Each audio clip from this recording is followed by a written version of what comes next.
Hey everybody, how's it going? Thanks for stopping by. Hope you're doing well. This is our weekly Wednesday night live stream, and we're going to be talking the election, which is of course still ongoing. We do not necessarily have a definitive result, although at this point some things are becoming somewhat clear. So first, it really does appear that the Democrats are in a good position to take the Senate, the House. Although they are losing some seats in the House. It was expected they would make some moderate gains, but as of right now, let me bring this up here, and I can show you guys right here. Let me show you window capture.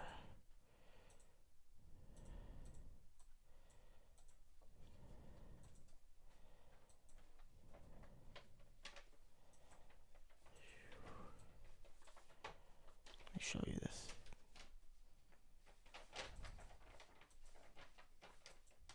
All right, so right now you can see, let me bring this up here.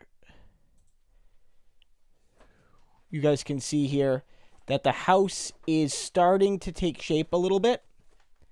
You can see that as we speak, the Democrats have 204 seats confirmed, the Republicans 188. With 43 left to go, meaning that right now the Democrats only need about 14 of those 43 to lock up the House for another 2 years. Now, keep in mind that there's a lot of seats still left in the West here, which are pro-Democratic, and there is still a chance for the Republicans or Democrats to flip a couple, but it's likely that the House will hold. But if you look here, what this shows is that the Democrats have only flipped 2 seats and the Republicans have flipped 7. Flipping meaning, of course, that, the Democrats have lost the seat to a Republican. And on the map here, if you look, districts that are colored but with lines through them indicate a flip. So, for instance, you can see that there are Republican flips throughout the map in various places in Minnesota, in Iowa, in New Mexico. There's one here in southern Florida. I believe there's one here in Oklahoma as well. These are signs that the GOP wasn't necessarily punished for what appears to be a defeat at the presidential level.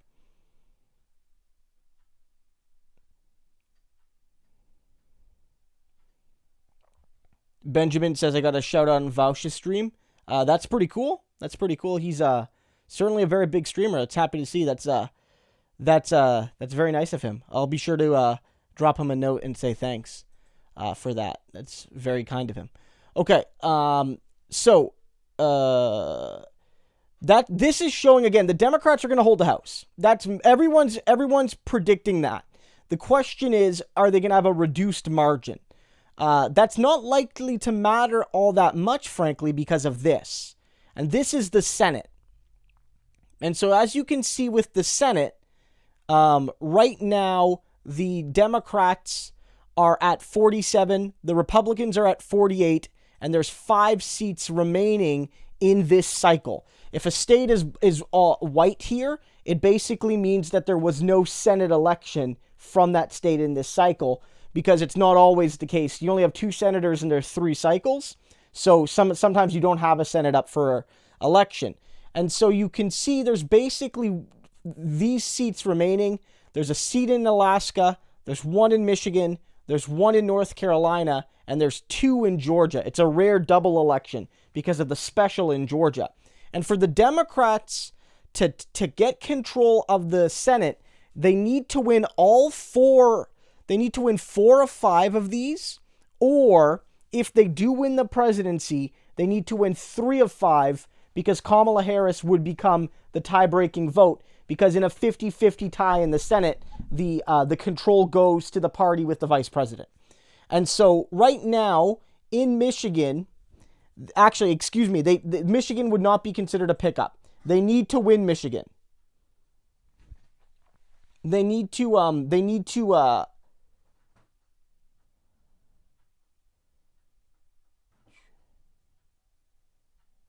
Yes, yeah. Thanks for that. Yeah, I just slipped up there a little bit. But no, okay. So in Michigan here, that's not a pickup for the Democrats. The Democratic candidate there is running in a very close race, but I think they'll hold on. So, but that's just breaking even. So right now they need to win North Carolina and both Georgia seats. That's the only way it's really gonna happen. That's the only way. It's absolutely very difficult right now. So this is an issue, and we can talk a bit about it. What are the Democrats going to do with regard to the fact that even if it does look like Biden's going to win the presidency, and we'll talk a bit about that in just a second, like what are they going to be able to accomplish without having the Senate? You know, and how does that limit their ability to actually deliver on their promises?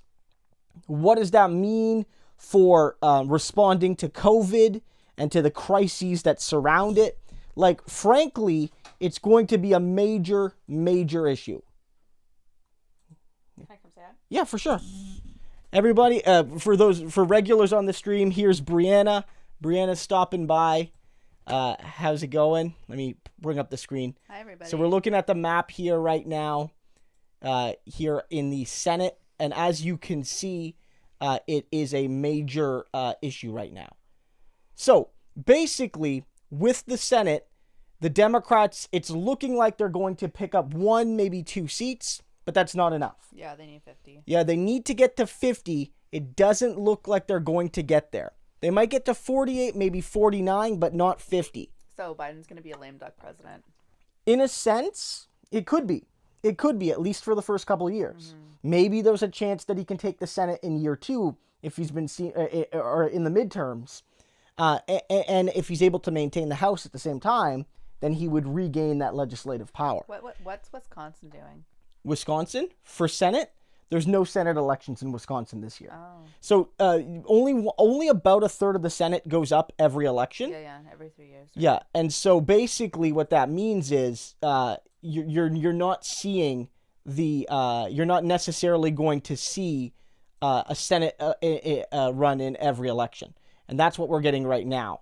So basically, what are the dark red in Atlanta there? The dark red that's Alabama, and Alabama. that is indication of a flip. Because Atlanta is a city in Yeah, Georgia. yeah. So what you see right here is if the state is red, it means that the state was won by a Republican and it was already Republican. Right. If dark blue like this, it was run by a Democrat and was a Democrat. If it's check marked like this, it means the Democrats won it from the Republicans. So the Democrats picked up a seat in Arizona and Colorado, but they gave one back in Alabama, which is why they're only +1 here. Right? Because they flipped, so they're +1. They're likely hold on to Michigan, but that was theirs anyway. So it'll remain +1, and that's not enough. They needed to be +3 or 4, depending on, that was a weird noise, depending on, if you count 50-50 as a win, given that you might have Harris. And here's the map for president. The map for president is looking pretty good right now. Now, we should say that this is the New York Times, and the New York Times has not called the election. The New York Times has not called the election at all, but they have also not called Arizona, which some networks and some agencies have, including the AP and including Fox News even. And Trump personally called Fox News, apparently, to be mad at them for suggesting that Arizona was won by the Democrats. Right. And so now, if you operate under the assumption that the Democrats have won Arizona, which again, more than a few networks have, then you're in a scenario where Biden only needs to win one more state, and it doesn't matter. Leave Alaska out, that's likely going to go Republican, but they're still waiting on a lot of count there. So what you're basically seeing is if the Democrats can win Nevada or Pennsylvania or North Carolina or Georgia, they can win the presidency. It is so close in Georgia. Put it back there. Yeah, Georgia is 49.9 versus 48.9. Yeah, Georgia is extremely close And it'll likely tighten further because the mail-in vote is being counted a little bit later. And if you look at Georgia, especially people getting this, yeah.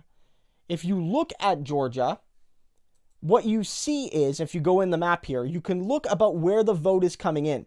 So yeah, there's a lot of deep red areas, but one, these areas don't have a lot of people. Like this county, if you look here, there's only about 15,000 votes total in this county. Trump's got 82% of them. But look, 98% of the votes been counted. Go here to Savannah, which is going Democrat 57 to 41. Only 87% of the votes in there. Now go to Atlanta. And if you go to Atlanta proper, 93% of the vote is in, but it's still going almost 3/4 Biden. Yeah. So you know that vote is still likely going to add, a few thousand to Biden. And if you look at DeKalb County, another pro-Biden county, even more pro-Biden, it is 83 Biden, and there's still 10% of the vote to come in there. This is another pro-Biden county. There's a lot of deep blue areas that are only 80-90% counted, even though on average, if you go back here, the state in total is actually 95% counted. So in that state, yeah, most of the votes have been counted, but it is leaning Biden. That's why if you look at the New York Times needle, you actually see that Biden is slightly favored to win Georgia, which he wasn't last night. Last night, Biden was not favored to win Georgia at all. Right. But tonight he is. North Carolina, they're still giving Biden a chance. But the difference is, it looks like more of the vote is in some of these bigger cities, like Charlotte and Raleigh and Greensboro. And the blue areas seem to be a little bit more done. And so there is a chance that he could win. But it's not like in Georgia, where there's more outstanding votes and the cities are less done, right? And that's a factor. And going to Pennsylvania, which is another state where they're only 88% counted. It's the slowest one out of, at least on the East Coast. And what they're saying there is, again, very much the same. Look at these counties. Trump wins most of the actual land in Pennsylvania.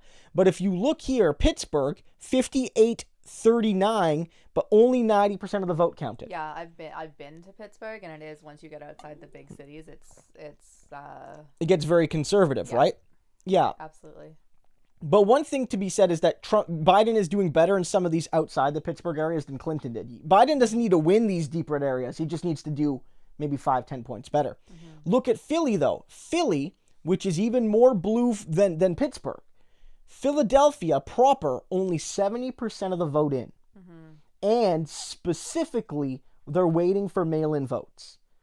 So Democrats are more likely to live in Philly, as you can see by the numbers. Yeah. And they're more likely to vote by mail in this election, at least.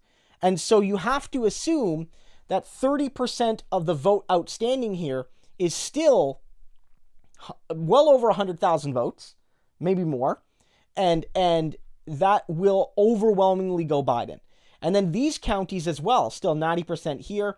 This is Delaware County, only 82% in. These are suburban areas, so they're still pretty high density areas. And even a lot of these areas where there are some counties where Trump vote isn't in that much, but this Tioga County, only 80% in. But again, look, you're talking like 15,000 votes. So, 20% there is like another 3,000 total. It's a blip. So what you're seeing right now, guys, in a lot of ways, is that the map is just sort of closing off for Trump. And that's what you're seeing. You're seeing the map really close down. That's what's happening right now. Does anyone have any questions? Yeah, if you guys have questions, let us know. I'll try to get to as many as I can. I think we have a super chat. Do we? Yeah, I think we have one by right there. Oh, Maya. Maya? Yeah, but I believe so. Yeah. Yeah. It says, hi, Christo. Thanks for going live. Thank you so much. It was great. I was on with the Surfs last night. I didn't do a live stream last night because, one, I was, just very, very, stressed watching the results. But also I went on with the Surfs and and tried to follow along with them a little bit. But I felt that it was a good night to go live on our regular night and, kind of combine it with a second night of election coverage. So this is why, guys, I'm pretty comfortable, saying that Biden is very, very close to winning. We might not know tonight. I think the reason we're not going to know tonight is that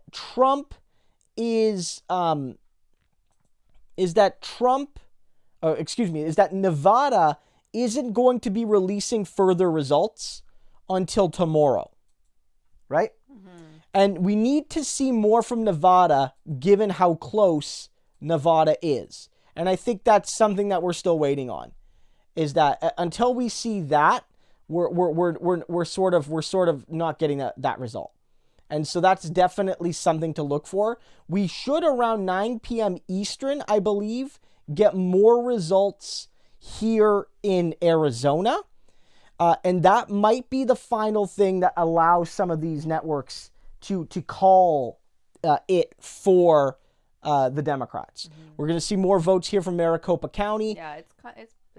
It is. But don't forget, Arizona is one of these states that's very, very much population dense in a couple areas. Yeah. So the vast majority of people that live in Arizona live in this part of Arizona. Look at some of these counties. Very few people live in these counties. Whereas this county, Phoenix, is a very large city. Mm-hmm. There's a significant amount of votes there. And if you go over here to Graham County, you're looking at only about 14,000 votes cast total, right? Which is a few blocks of Phoenix, right? Mm-hmm. So that's one thing we're looking at. I would say that if Nevada indeed is doing well, if Biden is doing well in Nevada, I do think there's a chance you could see it be called tonight for him. Did Wisconsin go back to that map? Yeah. Wisconsin, it went Biden? Wisconsin did indeed go Biden, yes. But Wisconsin was one of those states that that Hillary lost very narrowly last time, and that Biden was able to pick up. And it's Rust, is it part of the Rust Belt? It is. It is considered culturally. It is considered part of the Rust Belt. It's a former industrial heartland state that still has a lot of those industries, but has also been affected by deindustrialization and globalization, and so there's some of the economic and social ravages of those issues.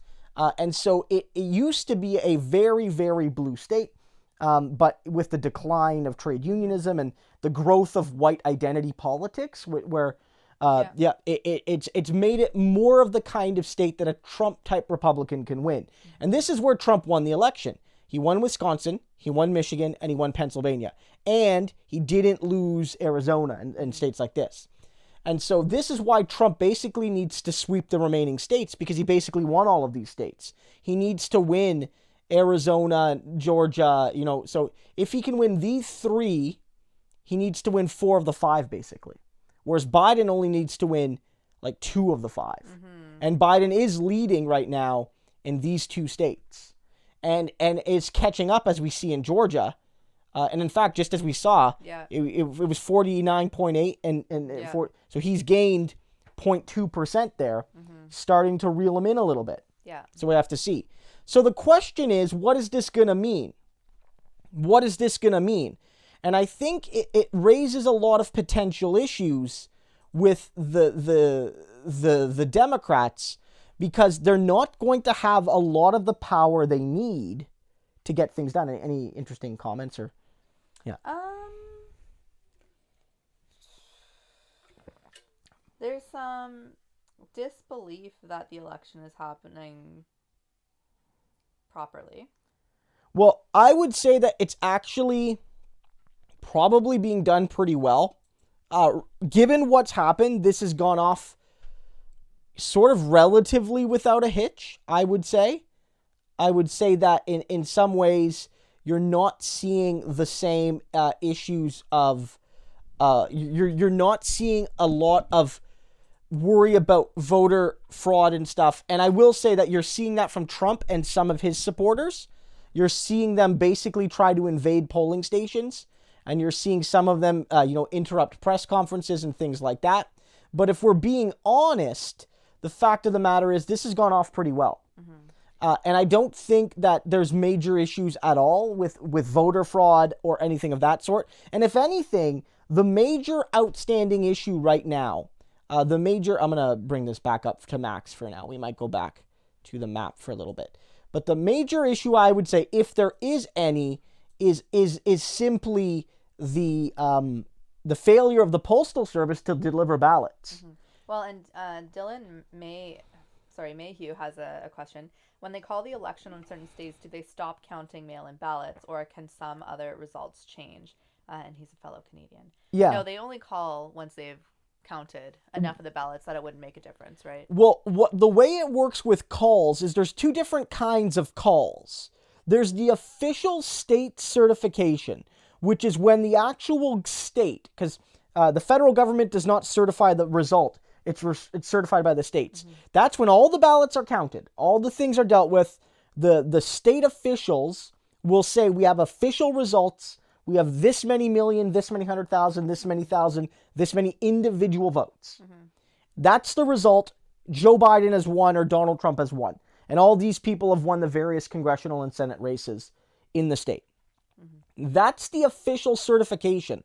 The calls you see, be it on CNN or New York Times or AP or Fox or whatever, are based on a mixture of votes in, polling, historical data, other things like that.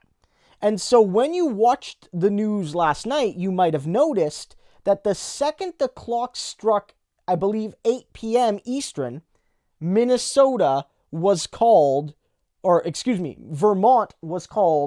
for Joe Biden, without a single vote officially being in necessarily. They did that with New York. Likewise, they did the same with many states like Wyoming and South Dakota and Alabama and Mississippi and Louisiana for Trump. Because even in this crazy election, every piece of reasonable data you have is that the second those polls close, you can put it in the column. You could likely do it earlier, but you're not supposed to call elections even if you know, right? And so basically, that's what we're looking at here. That's what we're looking at. You're seeing a situation where a lot of these states have called. Now, what happens once it's been called by the networks, even if all the networks agree, the votes still happen. And in a regular election, there are sometimes cases, and I know this has happened here in Canada, where we definitively know the result of the entire election, but people are still in line to vote. And it matters because, one, people's votes matter, but the national race might be called, but your Senate race or your local races might not be. And so it could be a situation where you're in line to vote in California because you had to go after work, and it's 8 p.m. I don't know when the polls close locally, guys. I'll say like 8 p.m. And if it closes at 8 p.m., you're in line. CNN will call the state for Joe Biden at 8:01 p.m. But you still can vote because, one, your vote matters. Two, there might be local propositions you're voting on. Three, the Senate vote won't matter in California because it'll go blue. But there are Republican districts in California. Not very many, but there are some. And so you might live in a swing part of a blue state or a swing part of a red state. But the election could be called from a media perspective. But let's be clear, this is a thing where Donald Trump was misinforming people. Donald Trump tried to argue that the American people deserve to know who wins the election on election night, and that all the ballots that aren't counted after election night are somehow invalid. But that's not true, because the fact of the matter is there's almost never been an election where all the ballots are counted by midnight. It's not a thing. It's not a thing. It can take states a couple days to count every single last ballot. You can know who wins an election if it's a blowout, maybe by 10, 11 at night. Like, we had a potential scenario here. It didn't work out like that. But there was a potential scenario here where Biden wins Florida. And if Biden wins Florida, then, like, I don't know if they call it last night for him because it's still a weird election. But, like, there's a chance that if Biden wins Florida, and maybe other states are going better for him if he's winning Florida, but there's a chance that they call that election at like 11 o'clock last night. But we're looking at a scenario where we might be waiting until tonight, tomorrow morning, maybe later, to actually find out who wins or when the networks start calling this for either Trump or Biden. Most likely Biden right now, but, it's not 100%. And so, that's something to consider. The votes always take a couple days to count, and some places a little bit longer. I think we have some. Yeah, we do, and there's some interesting chat going on about Trump won, Biden won. No one's won yet. No one has won yet. No one has won. And let's be clear. We're still counting. There's a lot of narrative from Trump supporters, especially, but not exclusively. I don't want to. That Biden is flipping the result. That Biden is that the result is being flipped in Pennsylvania right now. But it's not. You're just getting all the count. The equivalent would be leading at halftime in a football game and then saying, well, they flipped the result in the second half. Well, no, they made a comeback, but the result was not determined until the end of the fourth quarter, right? Like, it's a comeback, yes, but it's not a flipped result. And even Brett Kavanaugh, the Supreme Court Justice, tried to use that discourse of, he worries about absentee ballots flipping a result. But I think it was Justice Kagan that said, well, no, you can't flip a result until a result is done. I mean, the only time you could really use a term flipped a result is under the hypothetical where all the ballots are counted and then upon a recount, the result is different. Then you might call it a flipped result. But again, that's only after all the ballots have been counted and it was really close, it's been challenged, and the challenge was successful. That's very different than what Trump is suggesting. Yeah. No, absolutely. Yeah. Okay, so we have some super chats from Jason Kennedy. Jason just sends a picture of a cat, which is nice. Yeah. We have a cat. Maya says, when will we know Nevada? Possibly tonight. They might call Nevada tonight. Okay, so we were hoping, it was actually kind of funny. Nevada put out a weird statement earlier today where they were like, a lot of people seem interested in what we're doing, so we might try to get something out tonight. As if they didn't realize that the whole world, literally humanity, because the U.S. election matters to everyone around the world. Literally humanity is like, could you please let us know, please, if, could you please let us know if you're going to count those votes? But apparently I've heard that they're actually not going to put out results tonight. So this is from New York Times, a New York Times journalist, and Alicia Parpiano. She says, after suggesting they may release additional results on Wednesday, aka today, state officials in Nevada reverted to their original plan of results at Thursday noon Eastern. So noon Eastern time. So in, 16 hours from now, we're going to get some results from Nevada. That could give the information needed to flip things. That could. I don't know if it will. I don't know if that's going to be enough. But if we figure this out, that might be when. The other alternative about when we might figure out a result is if Biden somehow takes Georgia, then we definitely might see something. Because that could indicate some kind of success for Biden. If Biden wins Georgia, then he doesn't really need Nevada. If he, I feel it would be really weird if he won Georgia but not Nevada. But it's something to consider. So yeah, so probably not tonight. We are going to get some results tonight from Arizona, but not from Nevada tonight. Okay, Samantha Sider with the super chat says Biden wins, but no Senate. What is possible? Well, not nearly enough. I mean, look, we had for those who are regular viewers of my channel, I think there's a lot of new folks here just looking at the metrics. If you like what you see, click subscribe. We have new politics videos every single day from a progressive perspective, and I hope you stick around. But if you are a regular viewer, you'll know that, we on this channel have made it clear that Donald Trump should be defeated, but that, frankly, we were skeptical of Biden's ability and or willingness to actually do the things that needed to be done. And frankly, I was concerned that he wouldn't even keep his own promises. Because if we're being honest, it wasn't enough. But if Biden actually delivered on what he promised, it would be pretty decent. It would be decent. It would be significantly better than what we got from Obama, for instance. So there was the hope that, okay, maybe Biden wins and he gets the Senate. He can deliver some of his reasonably progressive sort of maybe kind of promises.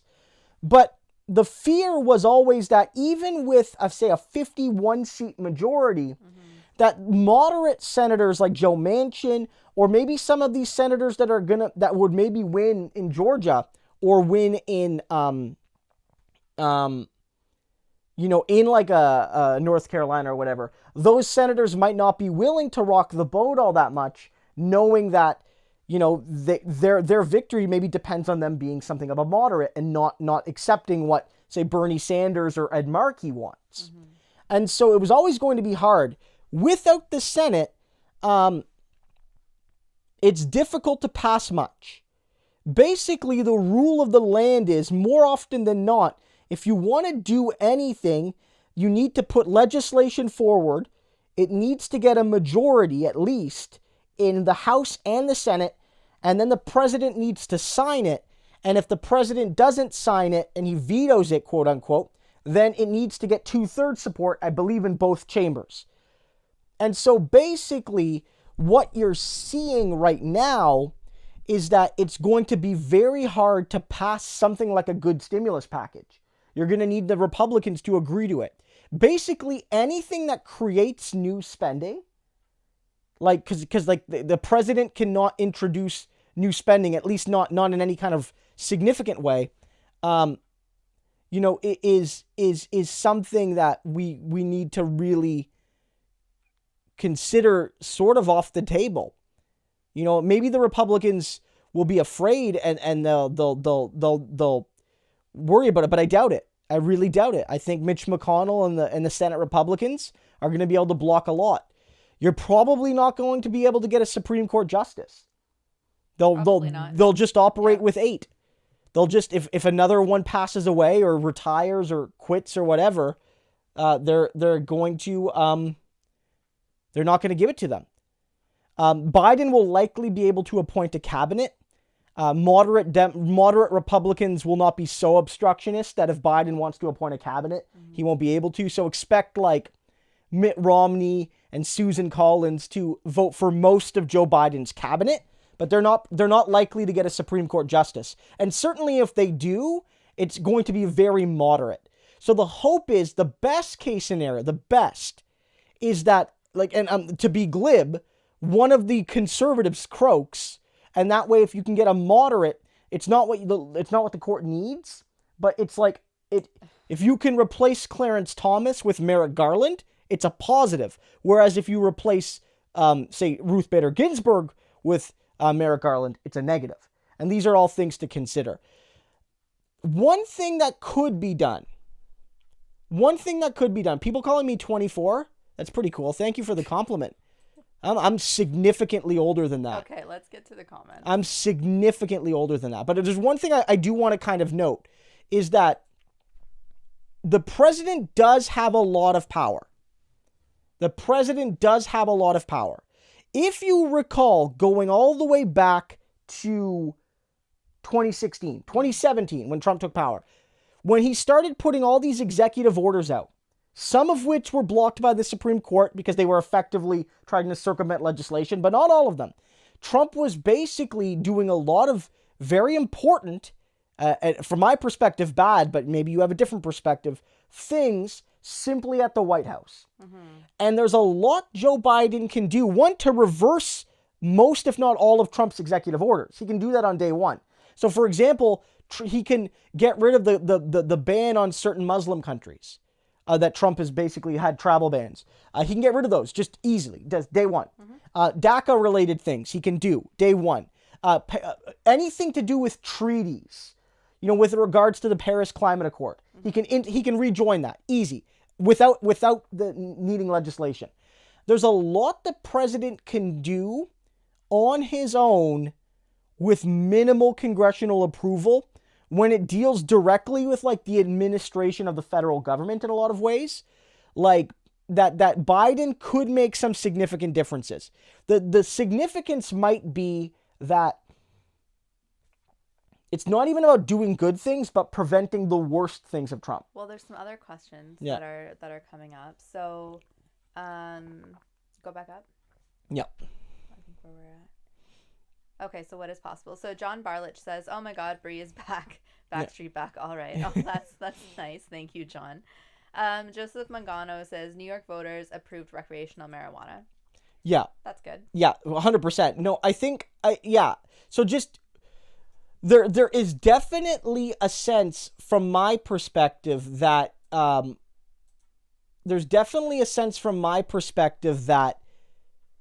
some of these executive order changes could be significant.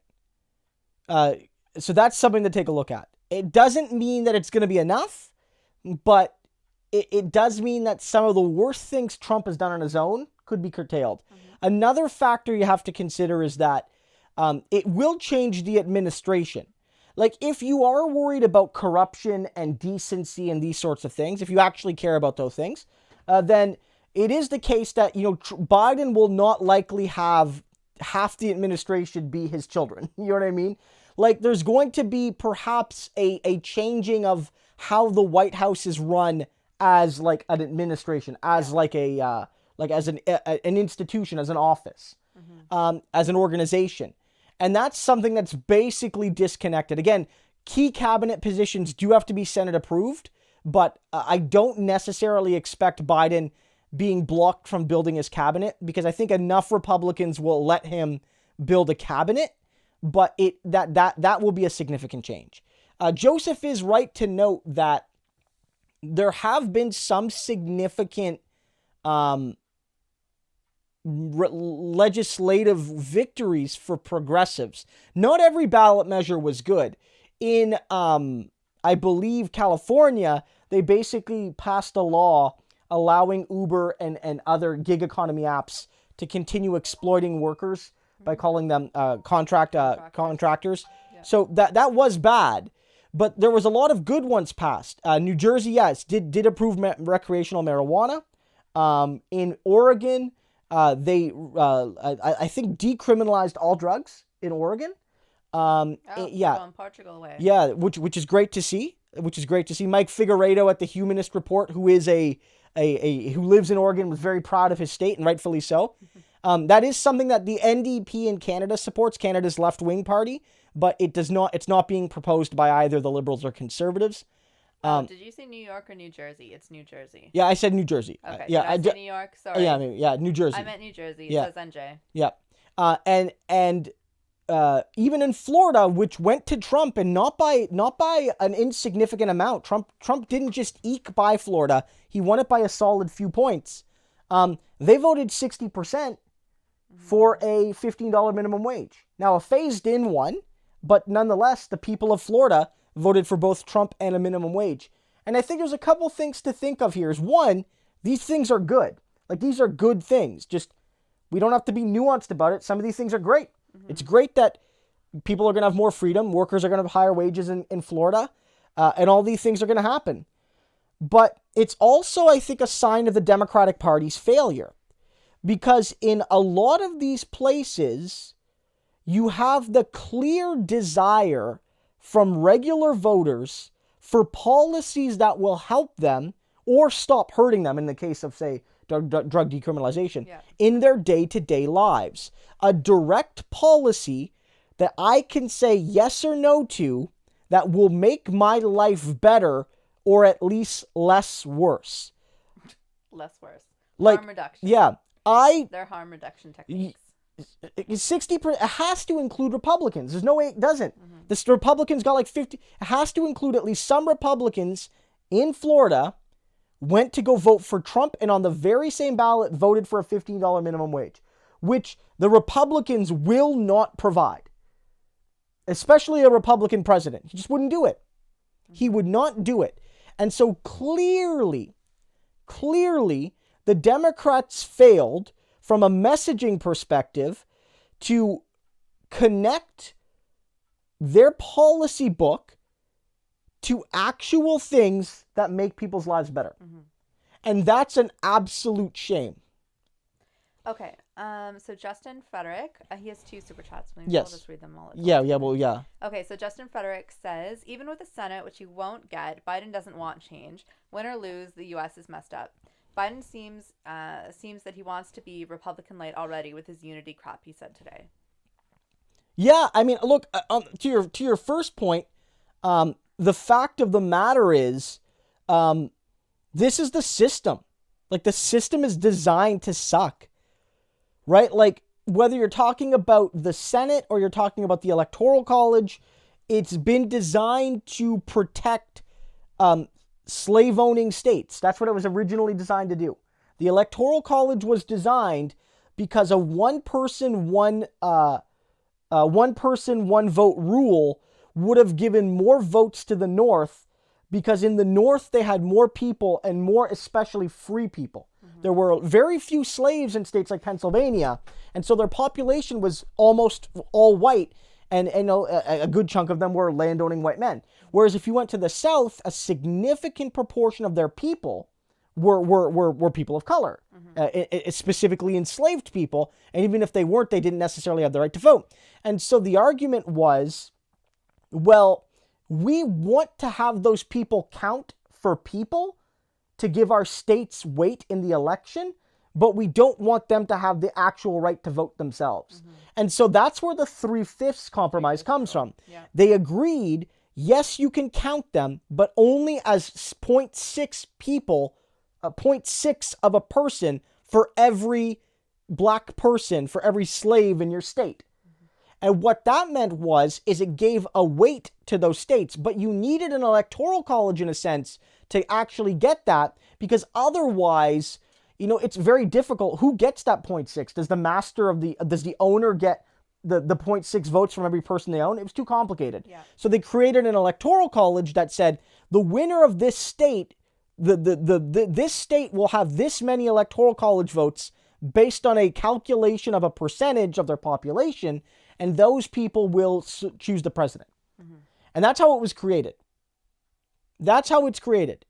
Now, of course, it's not about that anymore, at least explicitly, because, slavery doesn't exist anymore in a chattel sense. But it is definitely the origins of it. And so it exists to sort of dull the power of democracy. And it also played a role at a time where not every state voted its electors. Some states didn't allow their people to vote for those electors. Those electors were chosen by the state legislatures. So you did get to vote for your governor and your local congressman to your state legislature, but your state legislature selected the electoral college votes. For a while, not every state allowed direct election of the president, even through the electoral college. So that's why the college needed to exist. And so now it creates this situation where it tends to benefit small states. And the problem right now, at least from the Democratic perspective, is that there are more smaller states that tend to lean red than smaller states that tend to lean blue. I mean, there is Vermont, and there is Hawaii, and there is the District of Columbia. These are all 3 or 4 electoral college vote states, but there's North Dakota, South Dakota, Wyoming, Montana, Idaho, all of these states in the West that are either 3 or 4, and they're almost always Republican in at least modern elections. And so it is an issue. And part of the challenge is that I don't know if they envisioned such a drastic population difference. When the country was founded, a state like Virginia was significantly larger than some of the smaller states, but there's nothing quite like a state like Vermont with a few 100,000 people, and a state like California, which has a population comparable to Canada. Yeah. Basically to the entirety of Canada now, right? and a population bigger than all but like maybe half a dozen European countries. Like truly a massive state. And it is pushing the bounds of legitimacy. It's absolutely pushing the bounds of legitimacy in American politics. And likewise, the Senate is doing the same. Now, the point of the Senate was clear. It was to give a balance to the House. The House was expected to benefit the larger states because it's mostly by population. Every state gets at least one, no matter how small. But, you can get many more than that. It still does underrepresent the big states and overrepresent the small to small medium states, but it's more egalitarian. The Senate was meant to counterbalance that and say every state, regardless of size, gets 2 senators. But the problem, again, is the population differences, again, are pushing the bounds of legitimacy. There was no state as big as California. And that really is creating a fundamental issue. And again, you can say the rules are rules, and the rules are rules. And you have to play the game as it's written. It's like in football. It's whoever scores the most points at the end of the game. You can't say, well, we scored more touchdowns than they did, so we should win because all they got was field goals. No, the rules are written as they're written, and whatever moral goal you think exists, the rules are what they are. But the rules also have to have legitimacy within the eyes of the people. And as you get to a situation where time and time again, it really doesn't look like the Republicans are maybe ever going to win a majority of the Senate in terms of votes or a majority of the presidency in terms of votes for the time being at least, and yet we'll always have a chance at winning either the Senate or the presidency despite that huge minority, it's creating an issue. It's really creating an issue. And I don't know what the solution is, right? Like, you can say it's the Constitution, whatever, but like, what if you get to a hype, like, when does it become so unreasonable that people could recognize it? What if Wyoming only had 1,000 people now, and California had 100 million? Would it really be fair to have 2 senators each? What if Wyoming... States' rights. But like, what, like, you know what I mean? Like, at some point, the legitimacy becomes an issue. And if you want people to believe in the system, they have to feel it's legitimate. I was born, in 1987. Since I've been born, the Republican Party has won the popular vote twice.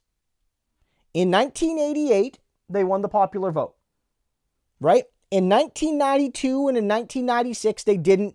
Clinton was the president in those elections.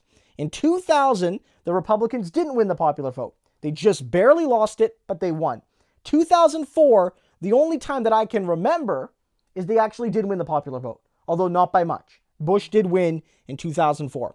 In 2008 and in 2012, they didn't. And in 2016, they didn't.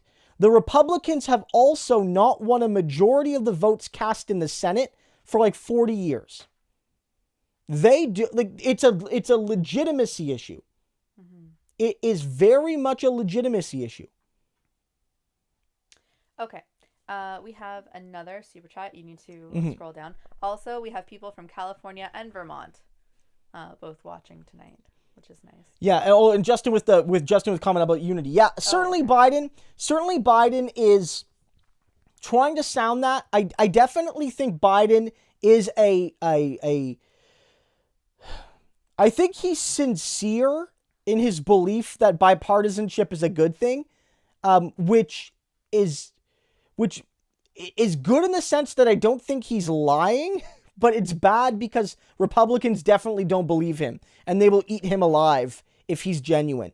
Although you might say that in this moment in particular, when Trump is whining like a baby trying to steal the election, and he literally, guys, I'm not making this up, I'm not exaggerating, Trump supporters are trying to invade ballot counting stations. They are trying to invade ballot counting stations. Again, I will say that one more time. They are trying to invade ballot counting stations. Well, let's not overstate it. Yeah, they are trying to invade them. I think that happened at one spot, right? A couple people without weapons. No, well, it was dozens of people banging on the door like zombies trying to bust in to gobble up the votes. It was, we gotta eat those votes. But there's thousands of Yes. polling stations. Yes. That happened one place. So yes, it's an issue, but it's not widespread. There are many people doing it, and it's significant. Okay. So my point is that maybe Biden in this moment, it's not the worst thing he could ever do to sound a bit of calm. Maybe that's not a bad thing. That's not to say that I don't think Biden naively believes that things are gonna work out, but that maybe that is his tactic. Like, look, here's the thing. Biden has been clear that he likes the idea of working with the Republicans, and he's also been clear that that he thinks the Republican Party being strong is good for democracy, and he's also been at least somewhat hopeful that if Trump goes away, like if Trump is defeated, that the Republicans will become more reasonable. Now, I disagree with him there 100%, but that's his belief. Mm-hmm. So, yeah, Biden might try to make a move towards more conciliation. But we also have to keep in mind that, the election didn't go as well as he thought. This is not a scenario where Biden's going to win 52, 53 Senate seats. And at least for 2 years, you can sort of push the Republicans to the side. Biden might have to start his presidency with a Republican Senate unless some really good results come in. Mm-hmm. Yeah. I just wanted to get an update here if they're calling anything. It doesn't look like there's been any major calls. Looking at Georgia right now, same results we had earlier. Pennsylvania still close. We haven't seen a new call in Arizona yet, but we're going to keep an eye on that. Yeah. Okay. Go down? Yeah. Or wait, no. Okay, Rod Cod says, keep up the good work, and we can see through your shirt. We'll keep that in mind. Okay. If you can, I don't think we can. I don't think. But if you guys can, you guys are getting a free show. So that's okay. I'm fine with that. Okay, I'll throw that shirt out. Yeah, I'm fine. Yeah, I'm fine with that. But thank you for letting us know. I'm seeing, because I have a little shot here, and at least from my angle I can't see it. But thank you for that, Rod Cod. Yeah, we have. Okay, sorry. Okay, Loss says, agree Trump sucks, but a Biden victory is horrible for progressives. It won't be 8 to 12 years before it won't be 8 to 12 years before they can make real noise again. I mean, I'm not sure, right? I mean, look, Trump's awful, and there will be. You mean my shirt? Oh, your shirt? Well, that's significantly better. Okay. You guys, that's. Well, I'm leaving. I felt bad for you guys. Now I'm like. Okay. Good night. Okay, Bree's heading out, guys. Have a good one. No, it's not. I'm looking at the video. Maybe it was from a certain angle, but in any case, the fact of the matter is, like, there's going to be, again, even just on executive orders, like we've talked about, Biden could undo some of the worst Trump things. And again, it might not be the most significant policies, and it's not nearly enough. But if you're like a DACA person, Biden winning could literally change your life. And so there are going to be at least some small changes that do matter to some pretty vulnerable people. And I'm not going to say that's meaningless, right? Like for instance, Trump has tried to limit the rights of LGBTQ people within federal government industries and stuff. And the fact of the matter is, if you're one of those people, now that might go away because it's an executive order type thing. That's a pretty good deal for you. That matters. So that's an LGBTQ person who's facing discrimination because of who they are or who they love, or how they identify, and now they'll have a few more rights. That matters. Now, in terms of the long-term effect, I'm not quite sure I agree. I think there's a few factors here. One, this was still a disappointing election for the neoliberal wing of the Democratic Party. It was always going to be, I think, possible for the left to argue that Biden didn't have a mandate for his win. That I was expecting, frankly, not a blowout, but I was expecting Biden to win Florida and to win Iowa. I did predict those ones, and I was wrong. My map got busted early. It's like, you know, you're my NCAA brackets most years. It just got busted early. But the point is, I was trying to suggest to people, look, Biden might have a big win. And he's going to argue that that's a victory for Biden's ideology. And I was always going to say, no, that's a victory for you not being Donald Trump. And the fact of the matter is, Bernie's ideology was consistently more popular. And it was just a matter of electability that gave you the nomination and then gave you the presidency. Now that he looks to be winning, but it's super, super, super close, and they lost House seats, and they're nowhere near close to getting the Senate, it looks like. They only picked up 1. They needed to pick up 3 or 4. That, you know, I don't know if Biden can really make the argument that he won much of anything. I mean, you can say that it is rare for an incumbent president to lose. Again, for those of us that are my age, it's only happened once in our lifetime before this. Obama won both times. Bush won both times. Clinton won both times. And you have to go back to Bush Sr., who didn't win his second time. So it's been a long time, you know, since 1992, 92, since an incumbent president did not win re-election. So that is a big deal. That's a win for the Democrats in a sense.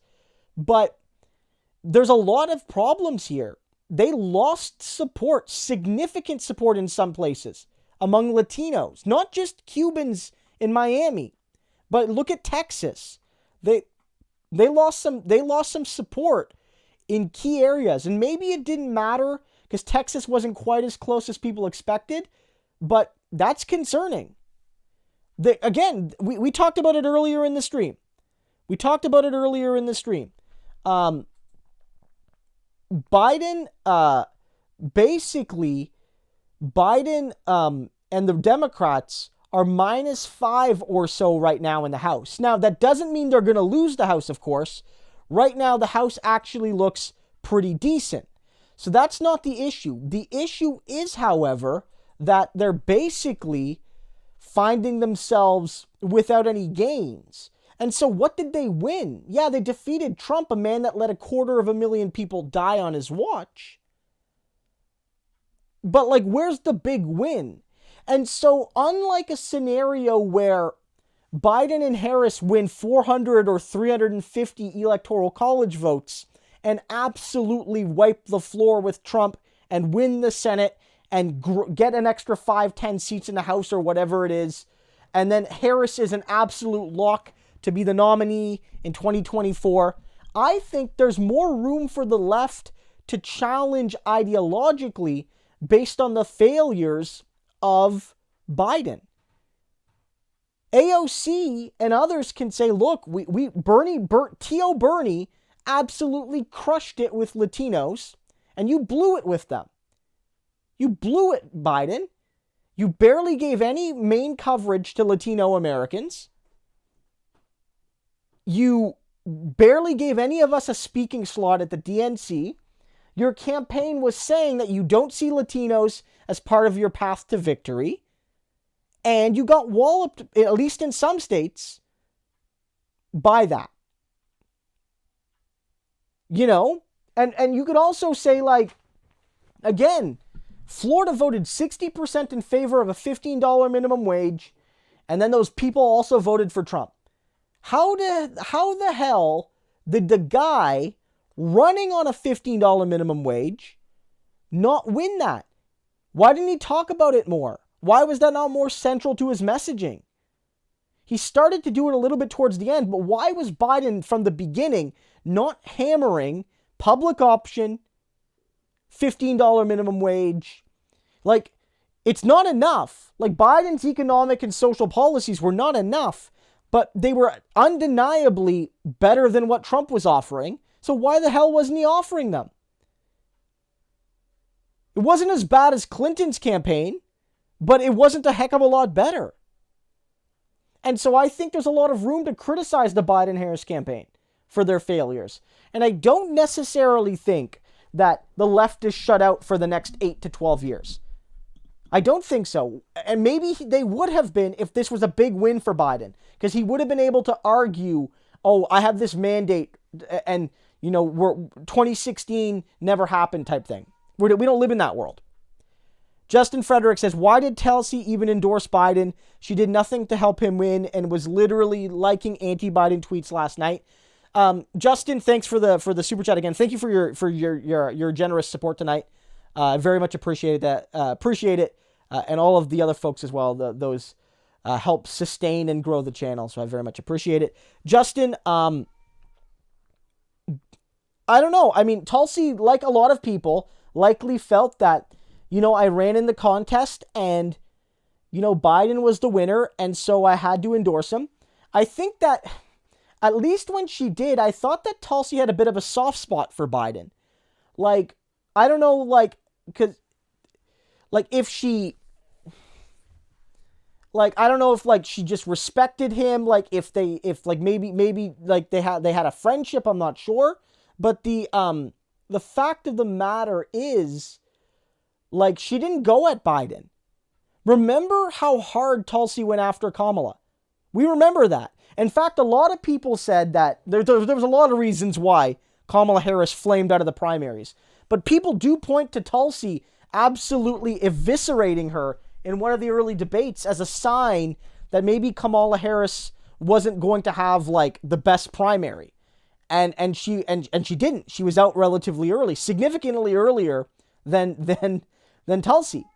And I think that there was maybe a sense that, you know, you're going hard after some people, but why aren't you going hard after Biden? There's a lot of material there, Tulsi, to go after Biden. You know, and she didn't. I don't know what her game is. I don't know.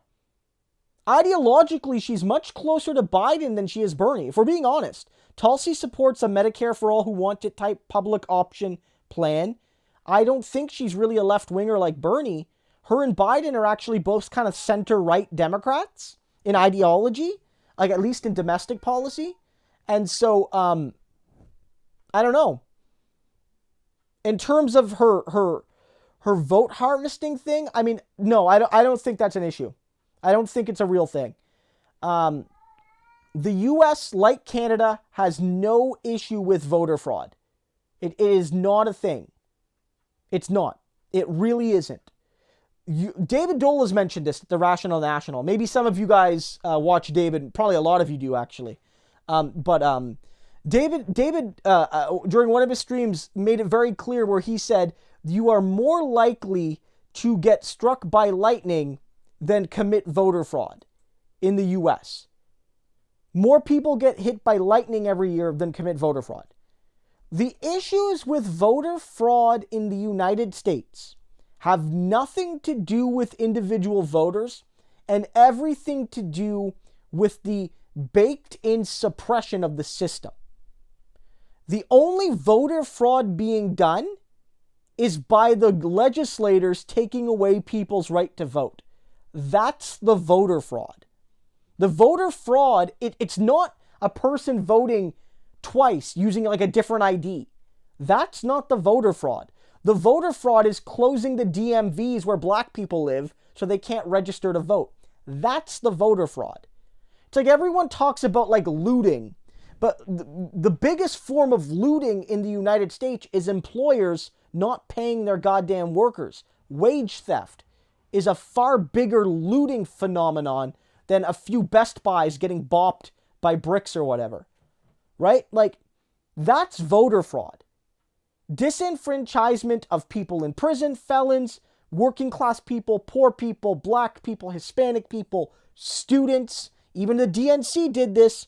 Remember the 5-hour lines all the kids had to wait in to vote for Bernie? That's voter fraud. That's voter fraud. Yeah. No issue with that at all.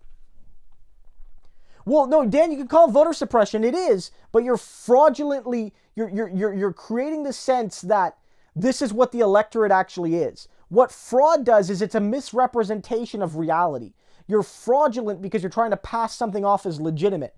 And what you're trying to do in the United States more than any other democracy, in the Western world at least, is they like to paint themselves as a democracy, and yet the entire thing is based on systematic, elimination of people's right to vote. Like, it's an issue, right? It's a major issue. And so the U.S. likes to say, oh, this is a country where all men are created equal, blah, blah, blah, blah, blah. Like, it's a system built on the fraudulent idea of a universal franchise. It's voter fraud. That's where, like, if you're worried about the sanctity of the ballot, like, worry about how black men and black women, black people, don't have the right to vote as much as white people in some key parts of the country. That's the fraud. So no, I have no time for Tulsi's thing, especially when she linked to the bullshit Project Veritas thing, attacking Ilhan Omar, which had no goddamn basis in reality. That was very irresponsible of her. Very irresponsible. Even if you like Tulsi, and I mean, look, a lot of people like her because she takes some principled stance, and she has taken some principled stance. I don't want to discount that. But if you like Tulsi, even Tulsi fans should have utterly rejected her for that. Eric Aquarius says, progressives should call out all of the terrible neoliberal things Biden and Kamala are about to do with Republicans. We need strong lefties now. Certainly. Look, we have to be reasonable in our criticisms. And I don't think that's something that we haven't done before. I think we have to play this in a balanced way. And what I mean by balanced is not that we have to pretend to be in the middle or something like that.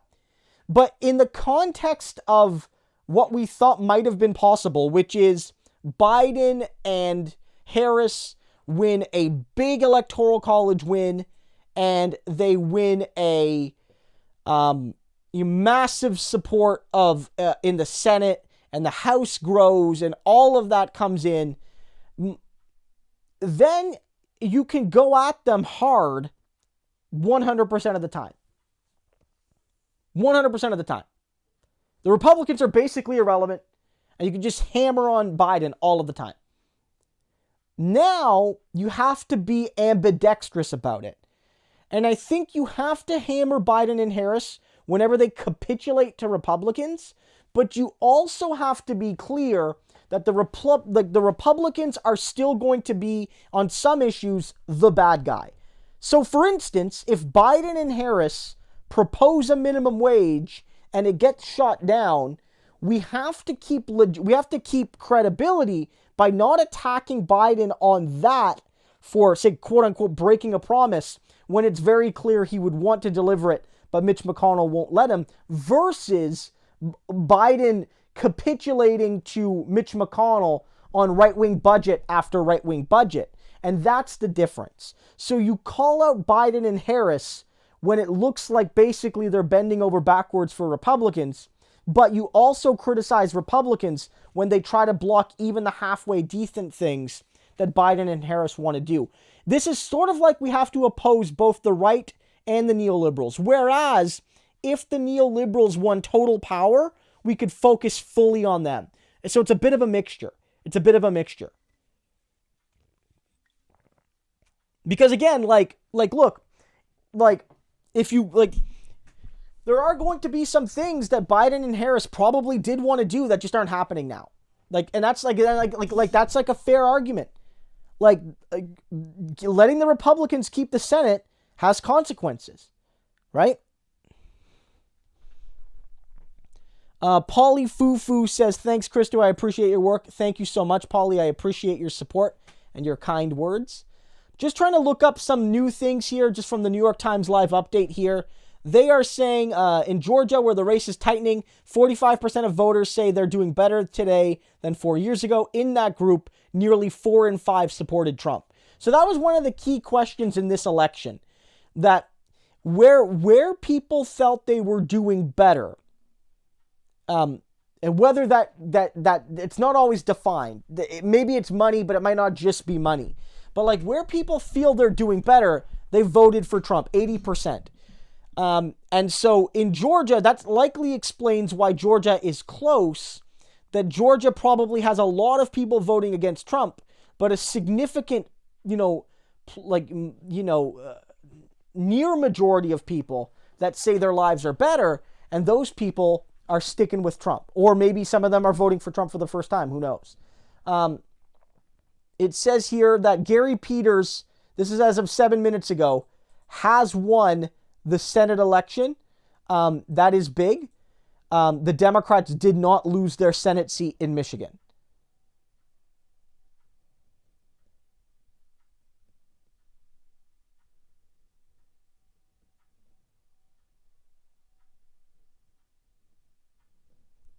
Charles says that Kevin get some actual sleep.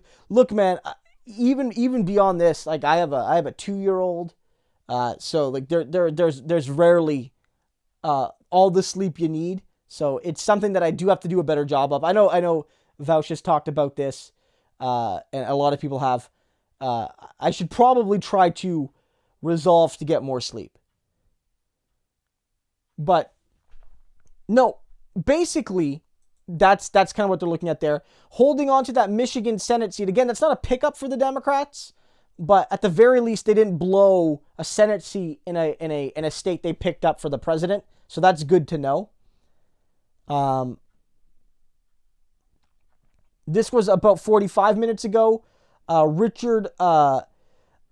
Barron, the elections director of Fulton County, Georgia, said he expects all votes there to be counted overnight, although it may stretch well after midnight. So we might have a better sense of Georgia late tonight / when we all get up in the morning, because that they're continuing with the votes, and they are at 95% counted in Georgia.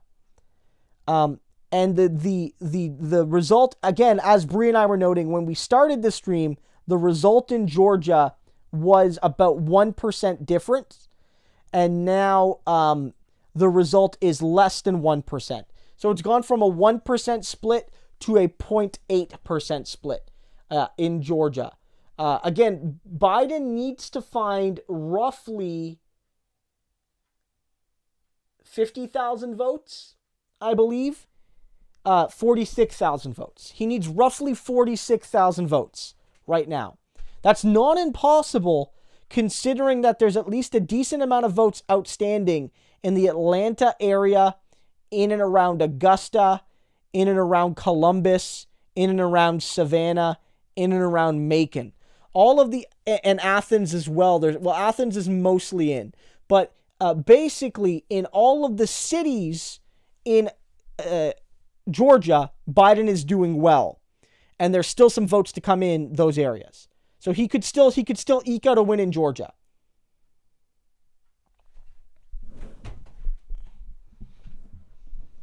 So that's where we're at right now. Let me check 538. Sometimes I have some news updates. I'm trying to get a sense if there's any updates happening right now in this election, because we're sort of in a holding pattern, as you guys can tell. The Senate looks like it's lost for the Democrats, and it hasn't been called, so far as I can tell, for the Republicans. But it is definitely something. It is definitely something that might come. It's something we're dealing with right now. And with the House, I mean, the Democrats definitely took a bit of a backslide, but it's not enough to actually lose it. So they should be fine in that regard. Okay, so we're also seeing and so we're basically waiting on Nevada and Arizona to finish up. Arizona, again, some networks have called it, but some haven't, so we'll wait on that a little bit. Nevada's a big one. We're not going to get anything apparently until noon tomorrow Eastern. So, like, if you're thinking we're going to get a final result tonight, the only way I see that happening is Georgia gets a big surge in counting, say, in the next few hours. And if Georgia turns blue, it's likely over. And that's kind of what we're looking at. But we might not get an actual result tonight, if I'm being honest. We do have a cat. For those who are new to the channel, we do have a cat. He sometimes makes appearances on the stream. A couple things. One, folks want to click the like button. Helps to drive people to the channel and to the stream. Some new people here looking at the metrics. If you like what you're seeing, click the subscribe button. We stream at least once a week, but we also have at least a couple videos out every day. So definitely stick around. Hope you'll like the content. Okay, so couple questions here. Is that Little Titan? Yeah, Little Titan. Do you think Trump will still do rallies after he loses? He has a large following and could still throw his rate around. That's an interesting question, Little Titan.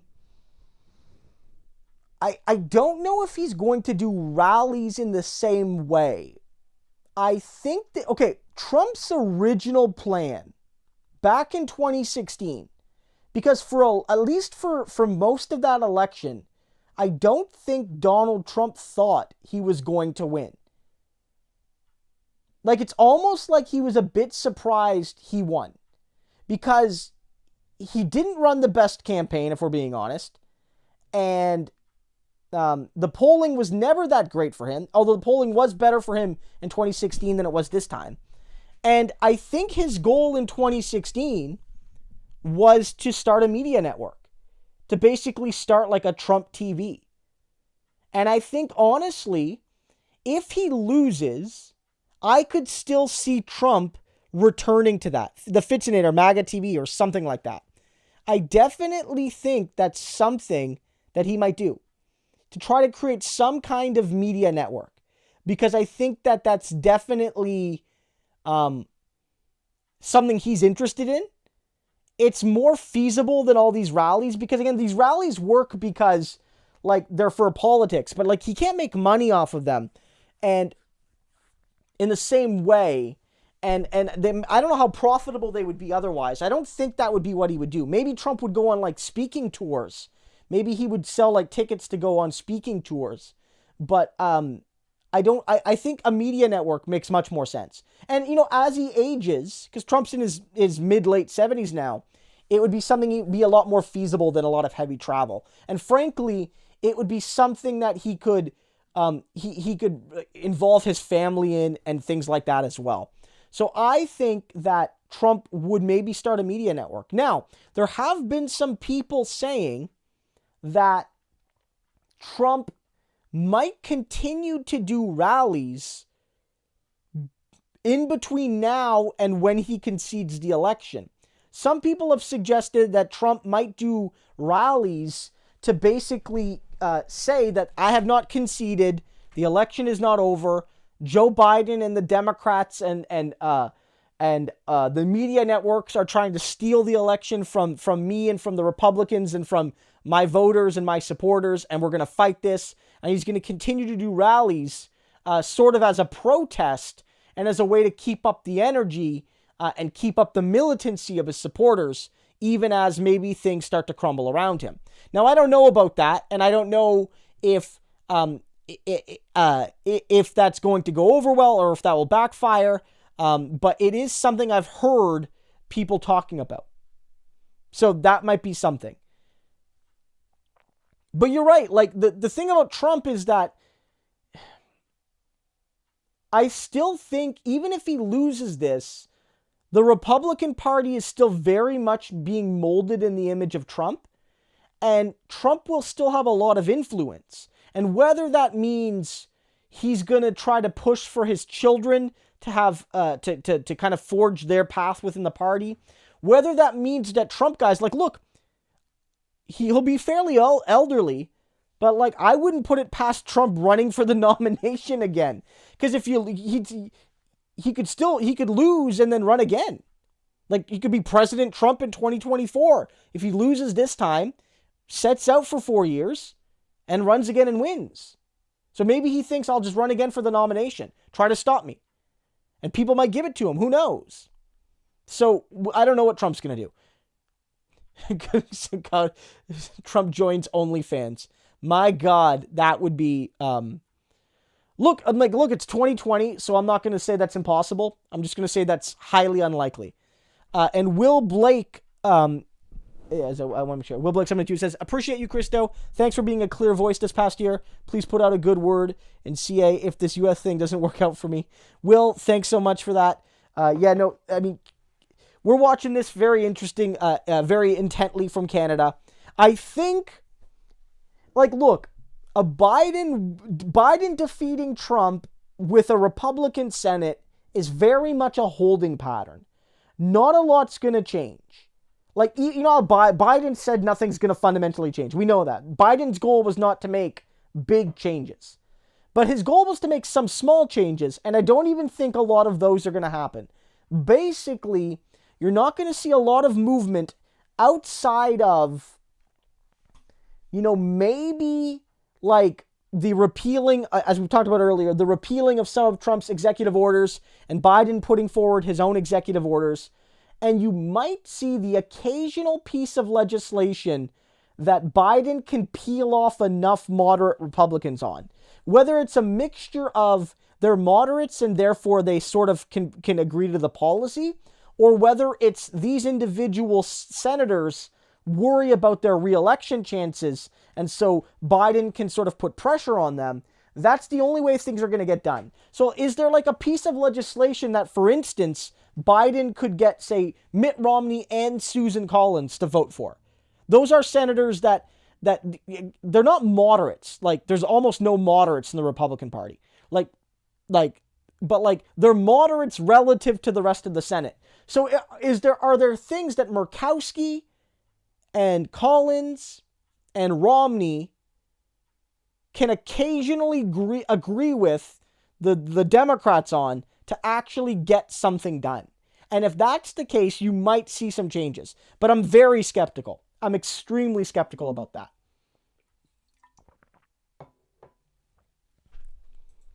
Very much so. So 5:38 here. I'm just going to go back to starting a little bit ago, say around 9.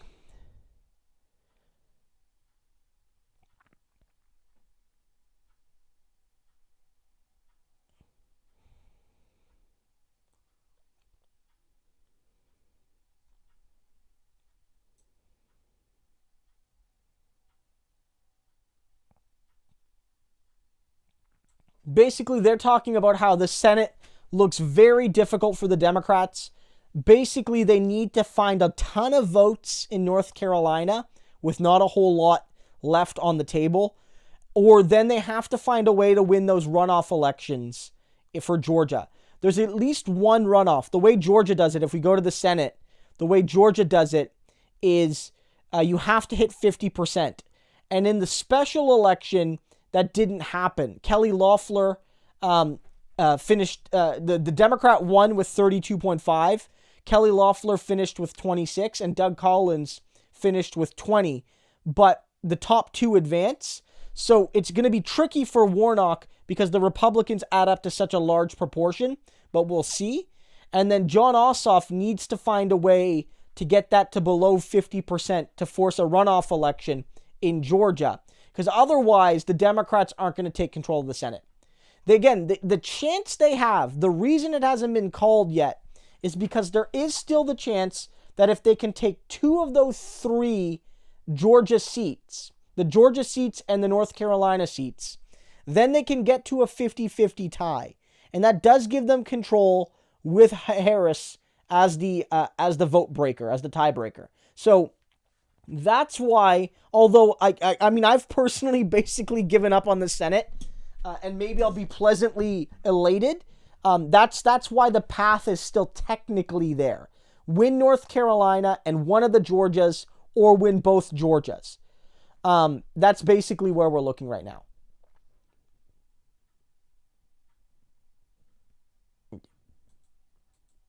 Right here.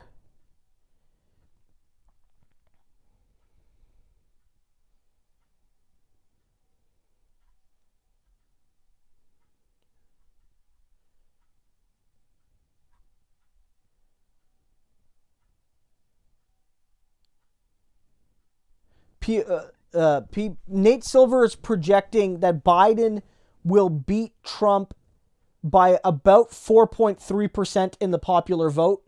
Biden will get around 82 million and Trump around 75. That is a significant difference, much larger than Hillary. Again, we're approaching a situation, guys, like these are conversations that have to happen of like basic democratic legitimacy. Like, it's one thing to say, look, the Electoral College isn't the best, but usually the winner gets the most votes.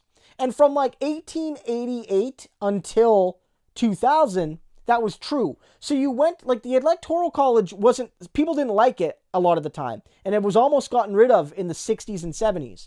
But, like, you could argue that, like, what's the big deal? The winner still wins. The person with the most votes wins. So what's the big deal? But now, in 2000 and in 2016, and this time, it almost happened, and maybe could still happen, that Biden could win by like 7 million votes. 7 million votes. And almost lose. We're getting to a point where things like the democratic legitimacy is affecting things here. I mean, CMT asks, and CMT, thank you for just one of many people here who was a member of the channel. Thank you so much for that, CMT.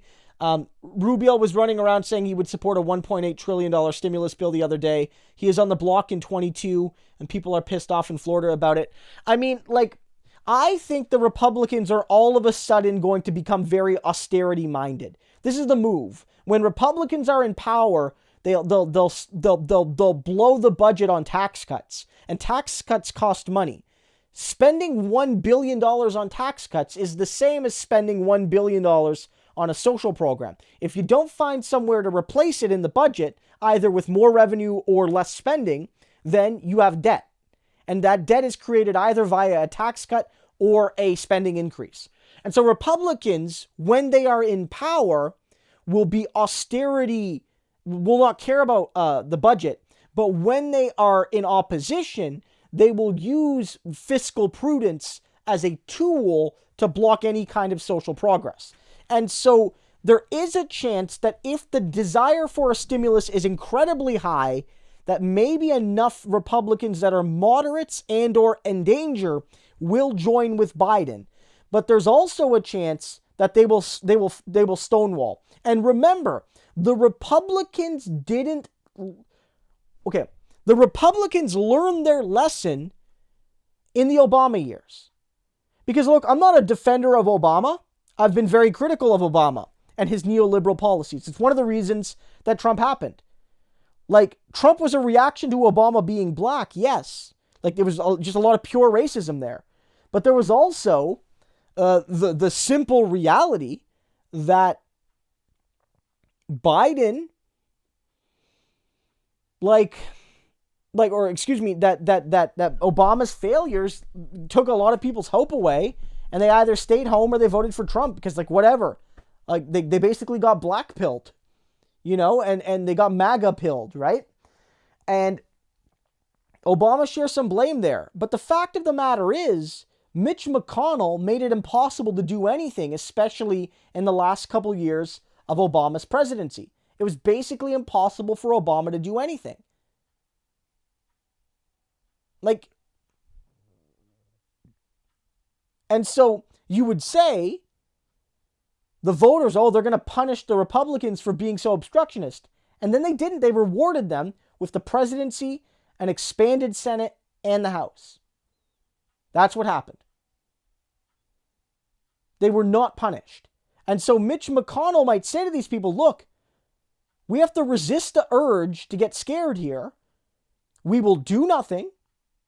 We will let Biden twist in the wind, and the voters will blame him in the midterms, and we're going to win back the House. Or we're going to at least, keep our Senate. We won't get punished for it. That could happen. Satomo with the superhero pair flying through the sky. Thank you so much for the support. Always love those pair-related stickers. Thank you. And Will Blake, thank you so much for becoming a member of the channel. I very much appreciate that. Your support helps to really drive the channel forward, and I'm glad to have you on board on a more permanent basis. So thank you for that. No, and Samantha, totally, Obama could have done more. He could have done some more stuff. Don't get me wrong. I'm not defending Obama, but what I am saying is Republicans have learned that the voters will not necessarily punish them, even if you could make a good faith argument that they are more at fault for nothing getting done. It's not one or the other. It might be the case that Biden shares some blame, but say 2/3 of the problem is Mitch McConnell and 1/3 of the problem is Joe Biden. The voters, you would think, would punish Mitch McConnell more than Joe Biden. But that's not what happened after 2016. They did not punish the Republicans. They rewarded them. And so that's something to consider.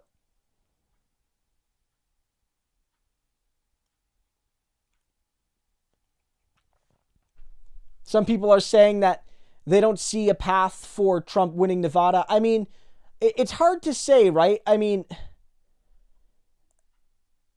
I think the numbers are close, but I think I tend to agree that I'm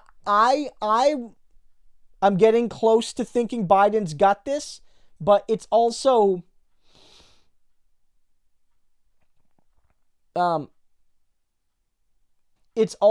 something to really, I don't know. I'm not ready to make a call yet, personally, but I'm getting kind of close. I think what we really are waiting for is the final result in Nevada. If we can get those numbers in Nevada, we can get a sense of what's happening.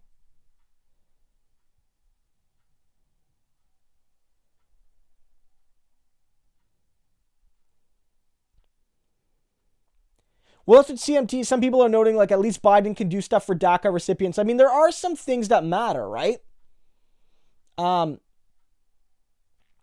These things matter. Some data here, which is one of the reasons why some sources have called it for Biden in Arizona while others haven't. Even the New York Times that hasn't called it said roughly 4 out of 10 voters in Arizona consider themselves an independent, and most of those people voted for Biden. And that's a difference this time. That in the last election, when people hated both Hillary and Trump, and there was a lot of people that hated both Hillary and Trump, they tended to vote Trump more than Hillary. Not always, of course, but they tended to. And that was one of the reasons why Trump won, very close elections in Wisconsin, Michigan, and Pennsylvania. This election, it appears that independents and people that don't like either candidate are sort of steering away from Trump. And it makes sense because he's the incumbent. Hillary wasn't an incumbent technically, but she was running to be Obama's third term. So she was treated by a lot of voters, I bet, as the quasi-incumbent, especially since Trump was not only from the opposing party, but had never actually held elected office. So he was the ultimate outsider. And, for some voters, it was very much, well, he can't be blamed for any of the bad things, and so I'll give him a shot. Whereas Hillary's been in Washington since the 90s, if you count her time as First Lady, and I can blame her for lots of bad things.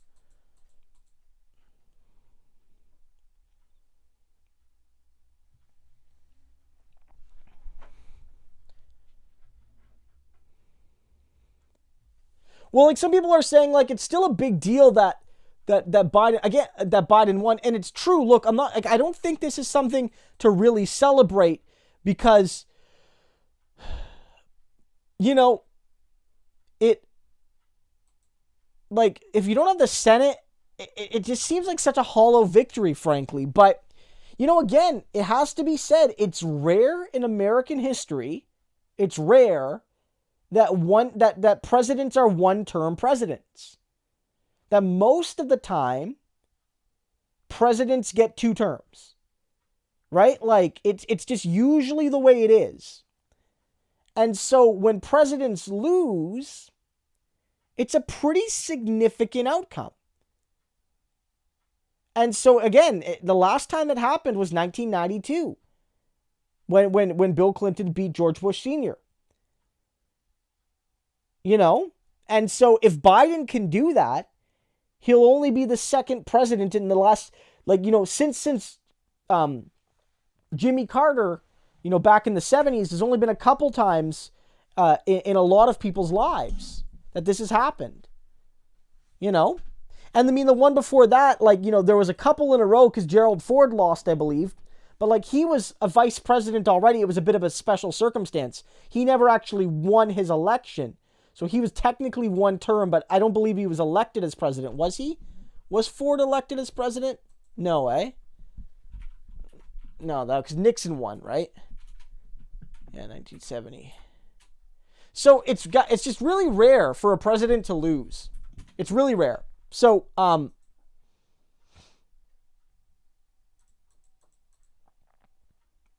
that's definitely something to consider. Definitely something to consider. Yeah. Well, Matt Kuba says most presidents are one term historically. Well, I'm not an expert on the 1800s, but let me take a look here. List of U.S. presidents.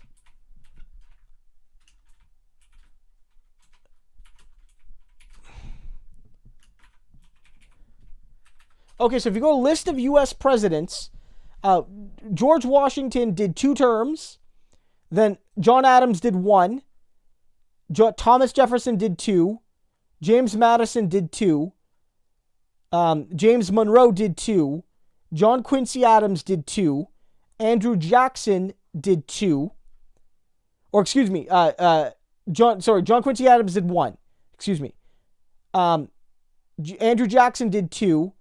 Van Buren 1. William Henry Harrison 1. But his term was technically with John Tyler. And so John Tyler, that they shared 1 term. Then Polk 1. Zachary Taylor and Wilford Fillmore, they shared 1 term. And then Franklin Pierce 1. Buchanan 1. Lincoln, technically he won an election twice.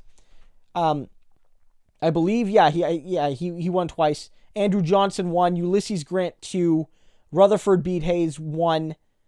Garfield 1 with Chester A. Arthur. So you're right, Kuba, that it seems like in the early parts of the United States, in the earliest days, the early presidents were mostly 2-termers. But then a lot of the people in the middle of the 1800s were 1-term presidents. Grover Cleveland was technically 2 terms, but non-consecutive. Benjamin Harrison was 1. William McKinley 1. Theodore Roosevelt sort of did 1.5. Taft 1. And then you start to get to modern history.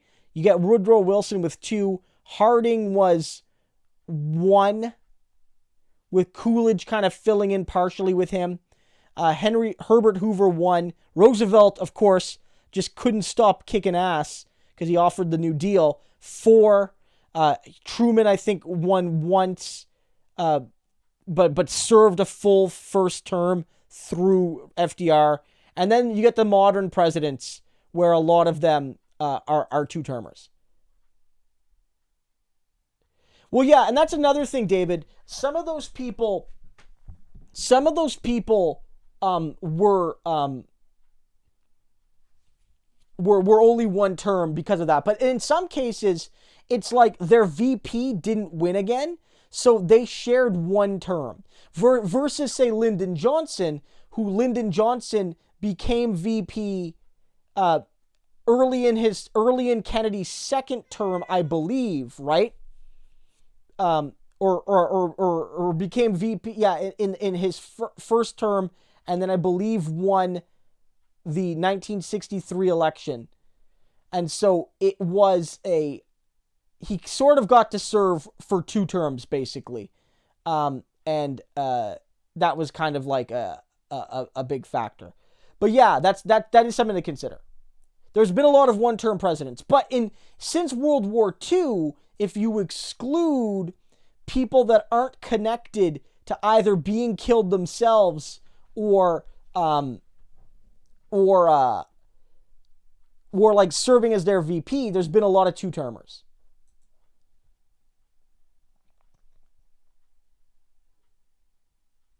Look, I'm not a fan of term limits. I know Samantha's, maybe you're joking, Samantha, we need to get rid of term limits so AOC can be president for life. Look, I'm not a huge fan of term limits. I get why people like them, and I don't necessarily think that's wrong. But my view is the way you have term limits is voters. Voters are the term limit. And here in Canada, which I would say in most ways is a healthier democracy than the United States, and I'm not even a smug Canadian, I just think our system is probably a bit better in that regard. The fact of the matter is we have we don't have term limits. We don't have term limits at either for our MPs or for the Prime Minister in particular. Mackenzie King, our longest serving Prime Minister, was Prime Minister for a long time. WLM King was Prime Minister, and not all at once, but William Lyon Mackenzie King was Prime Minister of Canada from 1921 till 1926, and then from 1920, and then he was briefly defeated and then brought back 3 months later or so, from 1926 to 1930. So basically he was Prime Minister for about 9 years, give or take a few months, then was defeated because of the Great Depression, but came back halfway through the Depression and governed from 1935 until 1948. So he was Prime Minister for basically more than a generation. So I'm not a fan necessarily of term limits. I think they're sort of anti-democratic. I understand the argument specifically for president, that president is such a significant position that they are a very powerful person, that you don't want one person to monopolize that position. But I'm still, I don't know. Like, I think, like, let's be honest. I know a lot of us are critical of him here, but I think that if the American people had their choice, they would have picked Obama for another 4 years. If the Democratic Party was allowed to have said, you know, we can nominate Obama again, and Obama ran for the nomination and won, I think he beats Trump. He still had very high approval ratings going out of office. You know? So,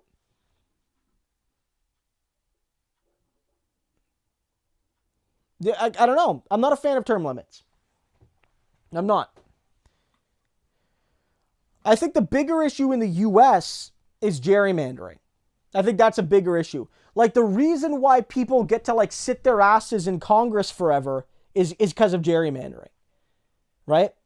Like, that's a big factor.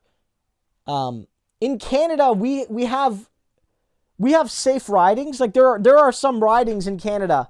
We call them ridings. They're like your districts, where, like, the Liberals win it every year for 50 years almost, or the Conservatives win it every year for 50 years. And even the NDP, the third party I support, we have some ridings that we've basically held, maybe not every election, but for pretty much the entirety of, like, the party's existence. Like, there are certain parts of Winnipeg that vote NDP almost every election for 100 years, right? Like, but because our districts aren't gerrymandered, like, in a partisan sense, they don't tend to be designed to exclusively benefit a party or punish another party.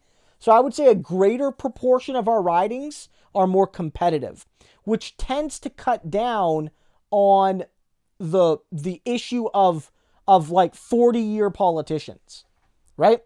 So, and we also have multiple parties. And because we have 5 parties that can win seats, like, we have the Greens only win a few, but You have the NDP, Liberals, Conservatives, Greens, and Bloc Québécois.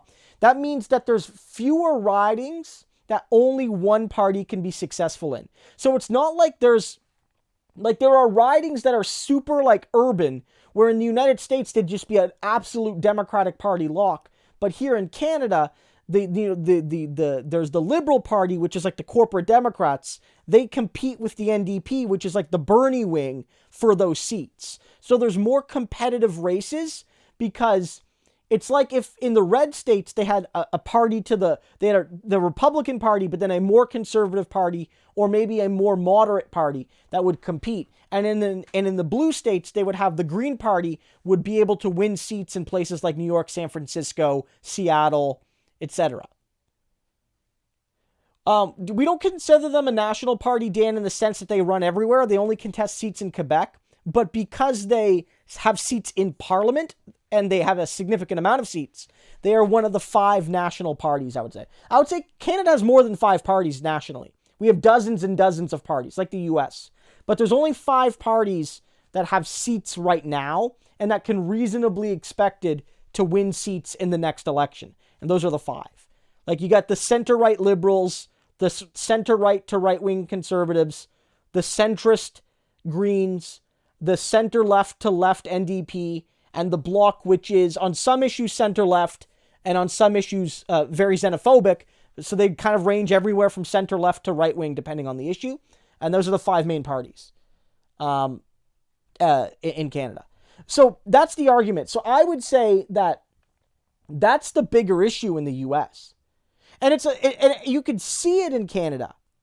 Our politics is just a younger game. Like, it was such a huge deal when AOC won her seat, because she was like 28 or 29 or whatever. But like 20 people in their 20s in Canada get elected relatively frequently, right? Like, we have people that win elections at 21, 22, 23 in the parliament, like to win a seat in the equivalent of the House of Representatives. And so, that's like the position, right? Like, that's the reality. Our politics is a younger game. Right now, the leaders of your 2 parties, if you go to the US, right? Look at this. 2020 election, right? 2020 election, United States presidential election. You have Donald Trump versus Joe Biden. Donald Trump is 74. Joe Biden is 77.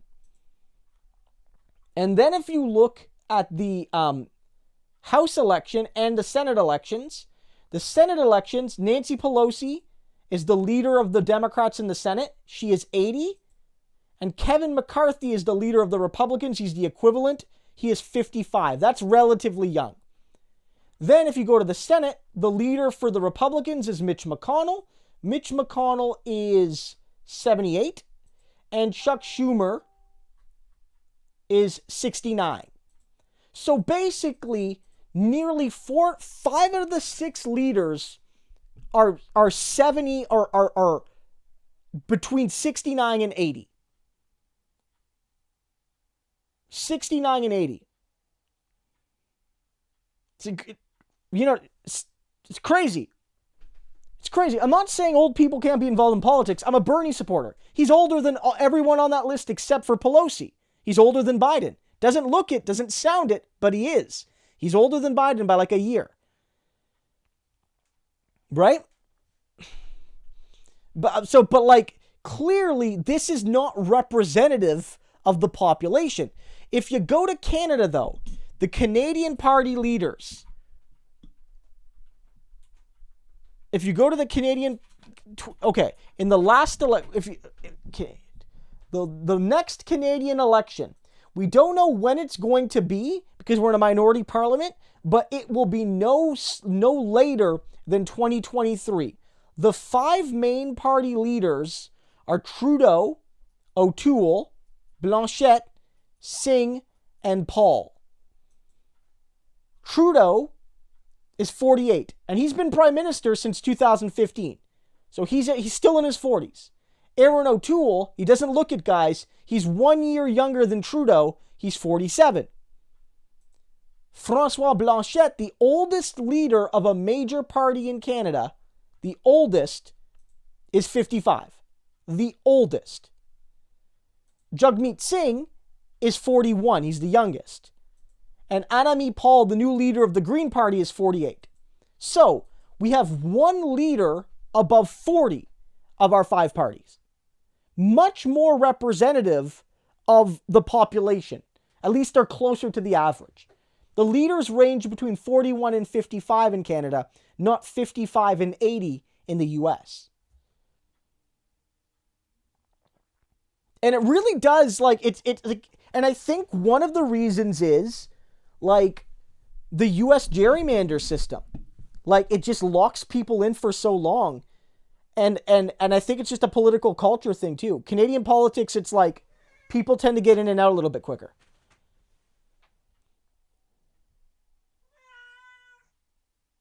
Yeah, Aaron O'Toole, I mean, he's not a, like, look, he's like, you look at him and you say, okay, that guy's in his mid-40s maybe early 50s, but he looks good for a man of that age. But yeah, you look at him and you see that he's 47 and you think, oh my God, like, but Trudeau, I think it's more an issue of Trudeau looking young for his age, especially before he grew out his beard. That's like, that I think that's a factor. So that's well,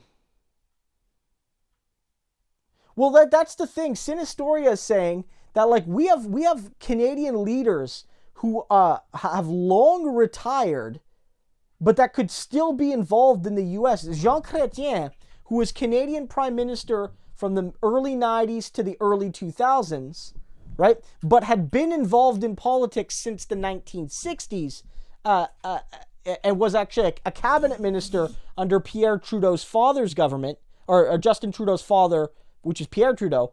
He is 86, which is, I believe, younger than Dianne Feinstein. He has been retired from politics since 2003. Or excuse me, technically since 2004. I think he ended his term as Liberal leader in 2003, but retired from Parliament in 2004. Ed Broadbent, the leader of the NDP in the 1970s and 80s, a democratic socialist figure, and he's the founder of the Broadbent Institute. He and Bernie have done events together. Ed Broadbent is 84. So, like, it's crazy. Like, I think that's a big issue. And I don't know if term limit, because again, Canada doesn't have term limits. And we don't have the issue of, like, our politics just being for old people. And again, I have no issue with having old MPs. I don't have any issue at all. But, like, it just seems like it's a bit much in the States, right? Yeah. That's a thing in the and I didn't know this for a long time. In Canada, to be a member of Parliament, you just have to be old enough to vote.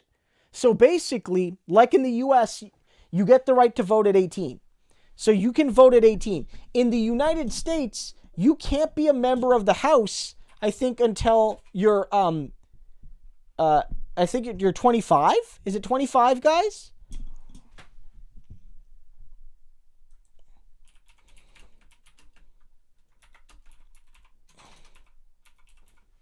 Yeah, you have to be 25 to serve in the Senate. Or in the House. And I think you have to be 30 to serve in the Senate. 35 for president. Like, what the hell is that? How the hell do you have a system? Sorry, guys, like, everyone's, and you can't be president until you're 35. Why? Why couldn't you? Why? No, you don't have to be over 40 technically, old gringo. You don't have to be. You have to be 35, I believe. is it 35 or older than 35? I think it's 35 and older. The youngest Canadian prime minister upon election was Joe Clark, who I believe was like 38 when he got elected. Most prime ministers in Canada, the most common decade of election is 40s. I think in the US it's the 50s.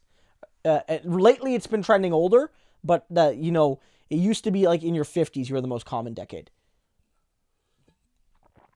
No.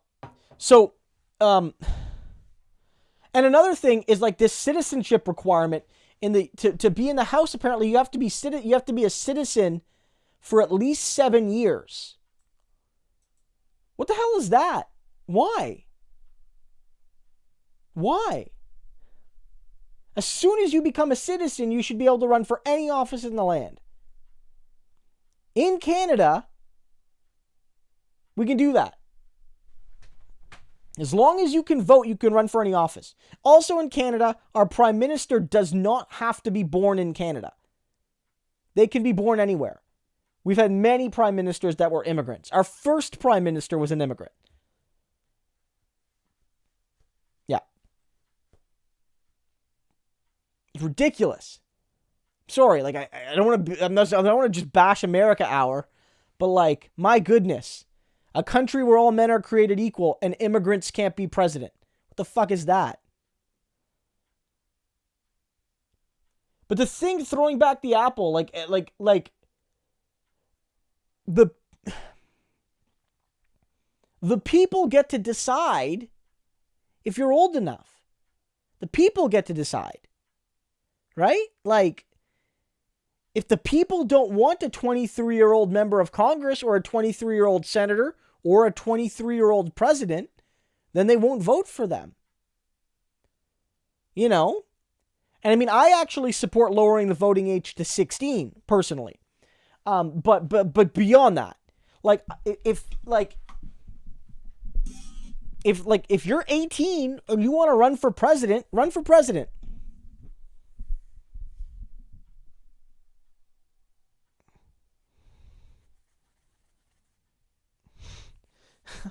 Adored Panda says we do want a Logan Paul president. Okay, I changed my mind. I changed my mind. The age to be president is 1 year older than whatever age Logan Paul currently is.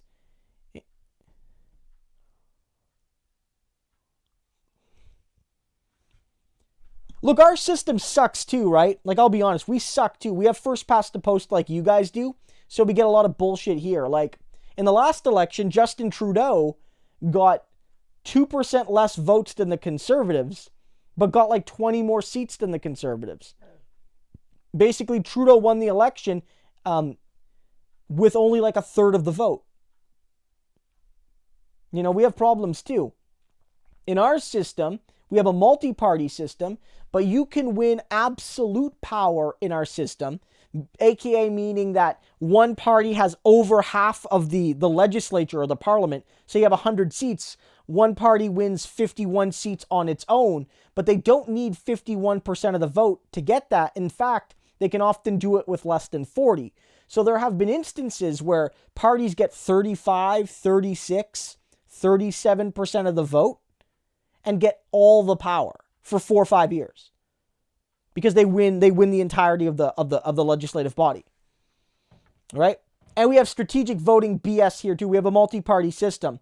But we have a system that holds people prisoner, right? Because it's like, you know, you don't want to vote for the Conservatives, but you don't want to vote for the Liberals either because they suck and they're also corporatist bastards. But they suck less on certain isolated issues that might matter to you or to those that you care about. So you vote Liberal when it's like in the US, people that are voting Liberal are voting against the Conservatives. People that are voting Conservatives in many ways are voting against the Liberals. And the third parties, including decently sized ones like the NDP, that get anywhere from, say, 15 to 30% of the vote, depending on the election. Maybe more in the 15 to 25 range, most elections. They everyone's like, oh man, I wish I could vote for them, but I'd just be wasting my vote. So we have all these problems too. So I don't want to say our system's great. We look to Europe and we say, well, look, they have proportional representation. We look to New Zealand where they have proportional representation. And so that's definitely a thing.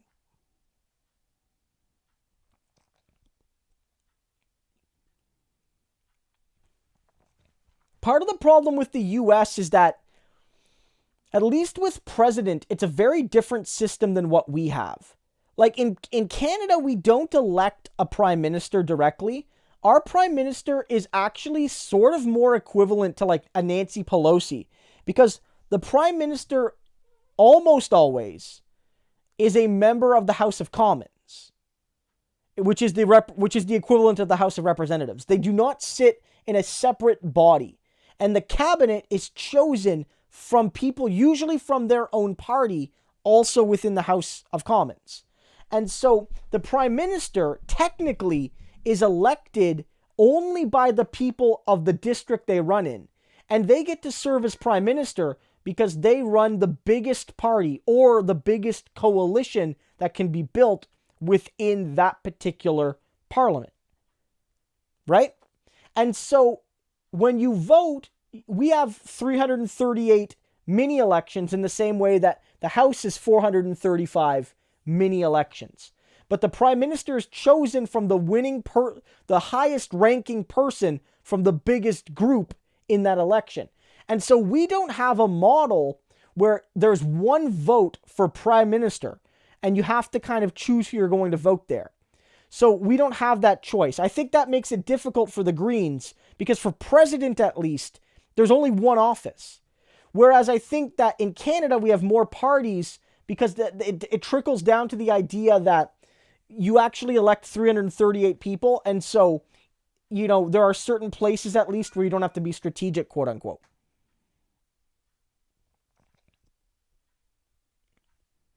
Like, that's something to consider.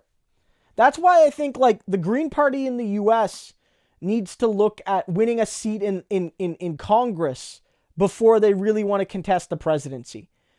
Like the presidency is not designed to be contested by a really small third party. It's not the way it is.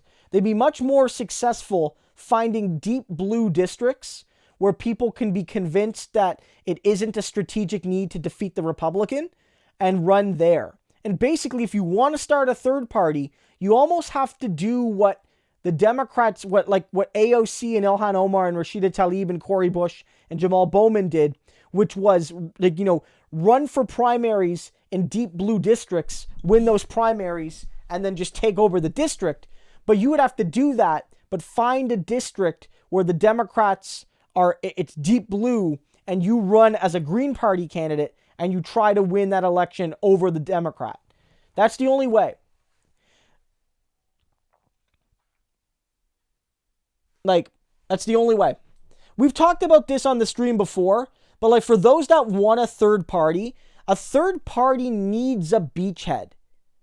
Third parties rarely work when it's just, oh, we want to win a little bit of votes everywhere. Because unless you have proportionality, your votes will be wasted everywhere. Right? Like, you need an ethnic base, a geographical base, or a very defined class base that is also often intertwined with one of the above two categories.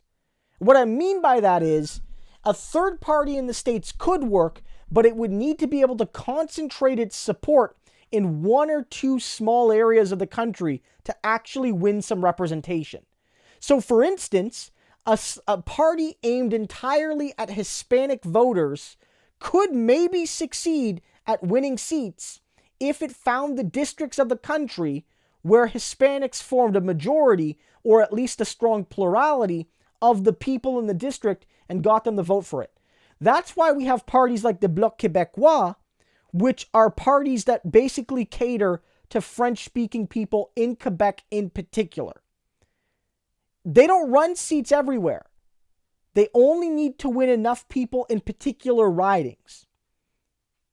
Right? Or a party that's based on geographic interests. A party that can't win nationally, but that's really popular in Cascadia, or it's really popular in the Rust Belt. You know? I don't know. Can't start a third party. You can't run a third party campaign like the Greens have been doing it. Or the Libertarians, for that matter, who are more successful at getting votes. You're not going to win anything that way.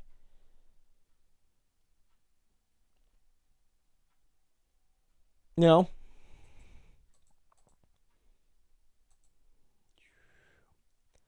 So guys, I think I'm going to wrap for now. We normally go till about 10:30 or so. This was really good. There's a great amount of people here, even still right now, but when we started especially, this was great to see. So thank you so much. If you are new to the channel, and some of you are, please consider subscribing. And if you are subscribed, please consider clicking that bell. Doing so means that you'll get notifications when I post my videos and you won't miss them. And because, we're a newsy type channel, it does mean that, like, if you want to see my most up-to-date content, clicking the bell means you'll get it kind of like right away as the news is breaking. Also, do join the Discord. The Discord is fantastic, and it's a great place to have conversations with myself and other people. Also, for those who haven't, consider following me on Twitter. It's a great place to catch some of my, I don't make videos on everything I talk about. So if you want to see my thoughts on things that maybe are just more like quick little thoughts, that's something to consider. And in terms of how you can support the channel, the biggest thing you can do for most YouTubers is like watch the content. Because the way it works is when you watch someone's video and you like it and you comment on it and you watch the whole thing, like YouTube takes that as a signal that that's a good video and it shows it to more people. But if you do want to support the channel on an ongoing or one-time basis, you can do so via Patreon or becoming a member here or donating via PayPal. Any support is appreciated. But again, guys, the thing I value most is your time, and you can do so much, and you chose to spend it with me tonight, so I very much appreciate that. Have a good one, and I will see you guys next week for a stream, but certainly at least tomorrow with another video.